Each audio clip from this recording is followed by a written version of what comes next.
This video is sponsored by Skillshare. Skillshare offers thousands of inspiring classes for creative and curious people on topics including illustration, design, photography, video. Storytelling is a passion of mine, whether it's writing my own stories or sharing what others have made.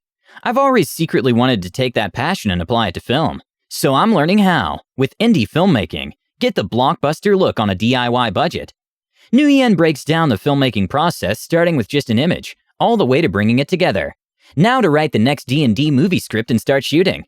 The first 1,000 people to click the link in the description box will get a free trial of Skillshare Premium membership. And after that, it's only around $10 a month. Now what you're here for. The biggest tactical error I've ever made during a game. Hi everyone, All Things D&D is back with another story. We've all made our fair share of mistakes, blunders, and oops, I probably shouldn't have cast Fireball in this tiny room made of wood. Okay, so tiny room isn't exactly accurate. It was a large outhouse, an outhouse that hadn't been cleaned out in probably ever. We tried to ambush the general of an invading army while he relieved himself. Yeah, I know, it isn't heroic, but sometimes you have to take out the number one threat while they're doing number two. Surprisingly, the general was fighting off the party while sitting on the toilet, and it was becoming pretty clear that he was going to escape. So, I did the only thing I could. Fireball. So, yes, I did 8d6 to my party, and then in what I would consider out of pure spite, the DM repurposed the spell Stinking Cloud, which means that everyone inside of the cloud makes a constitution save to avoid violently throwing up. My party rolled poorly, so you can imagine how badly I felt watching my party trapped in a noxious cloud, violently throwing up inside of a burning outhouse. The explosion caused by the trapped methane and the gigantic pillar of black smoke curling into the sky alerted the sleeping army to our assassination attempt. I ended watching from the safety of the trees as the army butchered the rest of the party. I got their corpses and got them all resurrected at a dramatically increased cost due to the smell. Oh, and the general escaped. Here are a few more tactical blunders for you to enjoy, and please share with us the time that you accidentally lit your party on fire or dropped them into lava. I'm sorry, Steve. MikeRocksTheBoat shared this gem of a story about how important it is to read what spells, do. I had a game a while back that essentially became a comedy of errors, and I was hoping to hear more gaffes to ensure that we're not alone out here. For our game, the trouble started when we encountered an Afridi. He was way too strong for our group, but it turns out it was a scripted encounter. If we had a certain amulet on our person, and the amulet was within 300 feet of the Afridi on the same plane of existence for 3 consecutive turns, he would be banished for a period of time before we had to face him again. Our sorcerer luckily had this amulet. We never actually knew this amulet would have this effect. We only knew it was magical, but the DM wasn't worried about it, because we didn't really need to know. We just needed to have it in our possession.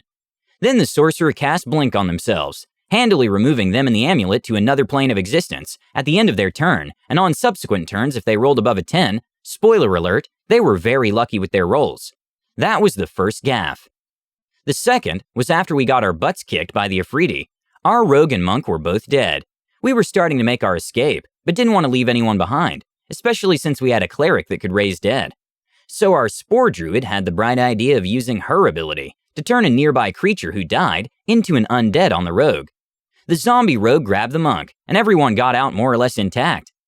We realized our second goof when the cleric went to raise the rogue and came upon the caveat, the spell can't return an undead creature to life.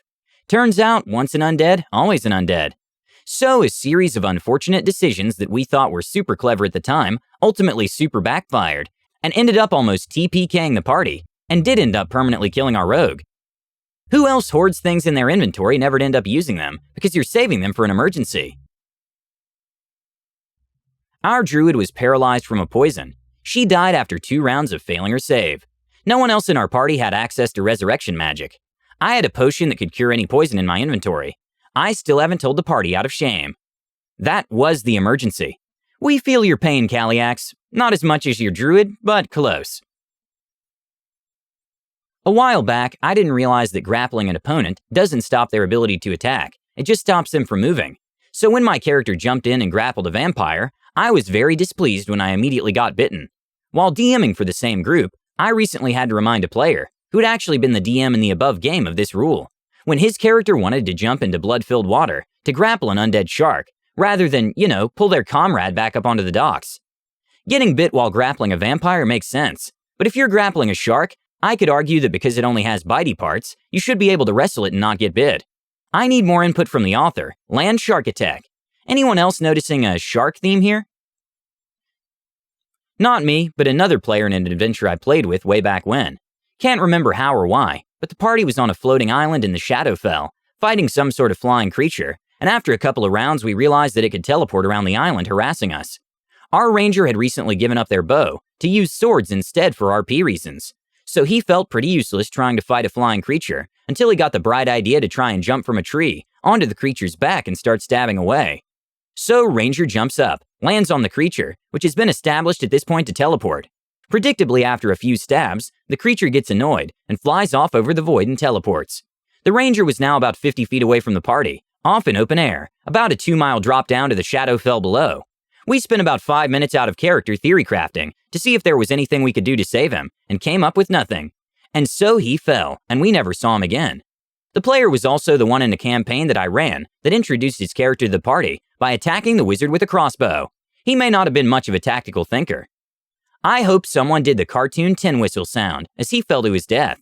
Thanks for that image, ColdfyreDusty. In a campaign I'm DMing, 4 of my players had access to silence. They were being kinda hunted by a necromancer. So having it every day sounds like the right idea. The necromancer can't cast if she can't talk, right? So I throw at them a monster that's basically a giant bat that does a crap ton of thunder damage by screeching at them, and which is basically attacking out of pain, caused by a magic dispositive that emits a sound that hurts him. Out of 4 players who had silence, neither of the 2 clerics nor the wizard prepared it. The only one who had it on hand was the shadow monk, because, well, she just had it, and they decided to not silence it. Now let me make this clear. They decided to not cast silence on a creature with a sonic screech they know can basically turn a bat to dust.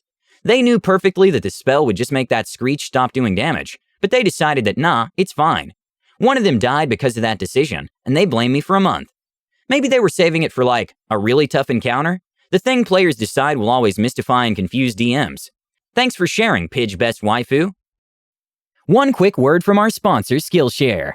It's curated specifically for learning, meaning there are no ads, and they're always launching new premium classes, so you can stay focused and follow wherever your creativity takes you. And it's less than $10 a month with an annual subscription. Who wouldn't love to see their story being acted out on the big screen? Cost used to hold aspiring filmmakers back, but honestly, with how good technology is, making movies has never been more accessible. Sign up, watch, and use what you learn to make your movie. I would love to see what you come up with. The first 1,000 people to click the link in the description box will get a free trial of Skillshare Premium membership.